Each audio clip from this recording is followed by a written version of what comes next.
right, so moving down to beverages here.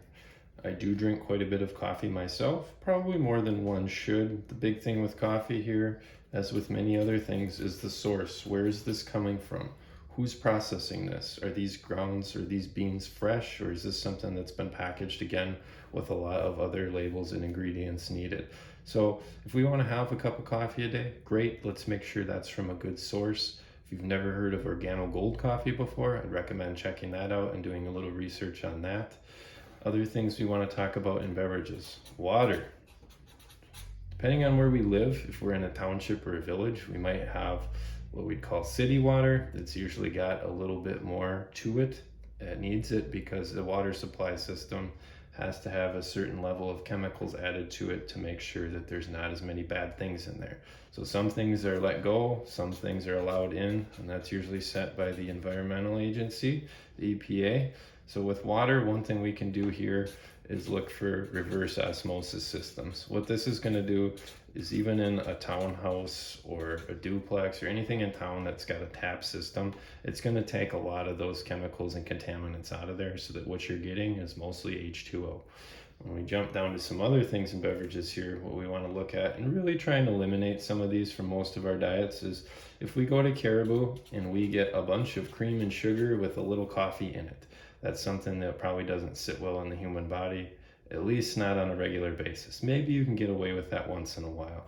Other things we want to look at here are energy drinks and sodas. Okay, so a lot of these have extra sugars in them as well. This isn't the normal standard sugar. This is the high fructose corn syrup, and we can go into a very detailed discussion with this, but to keep it simple, this actually plays tricks on your body and won't elevate your blood sugar as much as eating an apple will. So this is very artificially made, it's very sweet, it's very cheap, which is why it's in a lot of things there. So pretty good on beverages there. We're gonna move down to condiments now. Condiments, probably some of the most popular ones here. We got ketchup, we got mustard, barbecue sauce, ranch, maybe even steak sauce in there. So again, nothing really new here versus what we were talking about back up through here. We need to know what's in these things. So you can even start getting ketchup today that doesn't have high fructose corn syrup in it. You're probably going to need to pay a little bit more for it, but it's your body that it's going into. Mustard is generally fairly safe compared to some of these other ones. It doesn't quite have as many ingredients in it. And I know that even some bodybuilders, even they're eating very clean, mustard is still allowed in there, where these other ones are taken out completely. When we go to barbecue sauce, generally, again, a lot more sugar in there, which is why most of us think that tastes pretty good.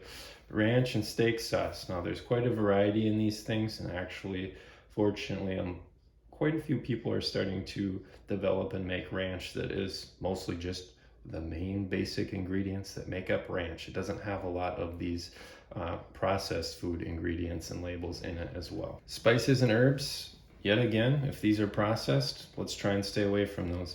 If you want to grow yourself some of these in your back garden or even on your patio, I think that's great. I think these are great things to add into food and to give it flavor. And a lot of these spices and herbs have ingredients in them that are going to activate the nutritional content in some of these other foods. So a best example here, sometimes we'll talk about curcumin, or the main ingredient of turmeric in the office, as an anti-inflammatory.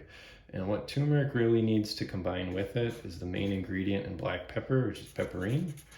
And with those two together, we get a lot more activation and absorption of the turmeric that we're taking for anti-inflammatory disorders. And with that, we also want to talk about coconut oil. When we put these three together, now they have a very synergistic effect. The absorption rate of turmeric is a lot more. If it's just these two, turmeric and pepperine, the absorption is still better than if it's just turmeric alone. All right, lastly here, we want to go through some recommendations. So we spent most of our time today looking at the chemical side of stress relating to stress headaches. We want to give you some pointers with this too. So when we go and we're looking for food at the grocery store, we want to avoid processed foods. We want to avoid foods that are high in sugar. For some of us, we would really like to avoid gluten quite often, if not all the time. And for some of the rest of us, it might be a good idea to eliminate gluten from the diet for a week or 2 weeks, slowly reintroduce it with one meal and see how it does. If we just eat it every single day, it's hard to tell exactly what it's doing to our body because we're most likely to feel the same way. If we eliminate it and then bring it back in, now we might get a better idea of how that's actually making us feel. When we get into beverages, sugar and many of the names of sugar are what we're looking at here. And one thing I haven't talked about too much yet is this special one called MSG, monosodium glutamate.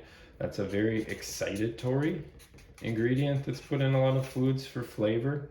If you see this on any label, this is also something to avoid here. All right, so last bit, and this is usually something I will have patients do if we think there is something that's going on with the food or beverages they're eating, contributing to their headaches or contributing to stresses, contributing to headaches, and that is to start a food diary or journal. And we want to do this for at least 2 weeks, preferably a month, and we want you to write every single thing down. We want you to write, say for breakfast here, if you had 2 eggs, I want to know what kind of eggs these were. I want to know if these are just the standard eggs, if these are organic eggs, if these are pasture raised, if these are cage free. I want to know the full detail of what you're eating. I want to know what you put on it. Did you put some salsa on there? Did you put some ketchup? Did you put salt and pepper? I want to know everything. What did you drink? How much water was it? So we want to know as much as we can here so that when you come back in 2 weeks or a month later, we can look through this list together. And then we would also like you over here on the side to record headaches. Maybe with this breakfast here of just 2 eggs, salsa, and water, you did well. And then at lunch, we went to McDonald's and we had what I would call a not food meal. And then we got a headache. Ideally, it's this simple, but that's not the case for everyone. The headaches and stress headaches are generally multivariable. So what we want to do is take a good look at everything, be able to rule a few things in and out, and then move forward with some new recommendations. But certainly the removal of the foods is going to be the biggest portion of this for you to do on your own too. So start with a good 7 to 21 days of this.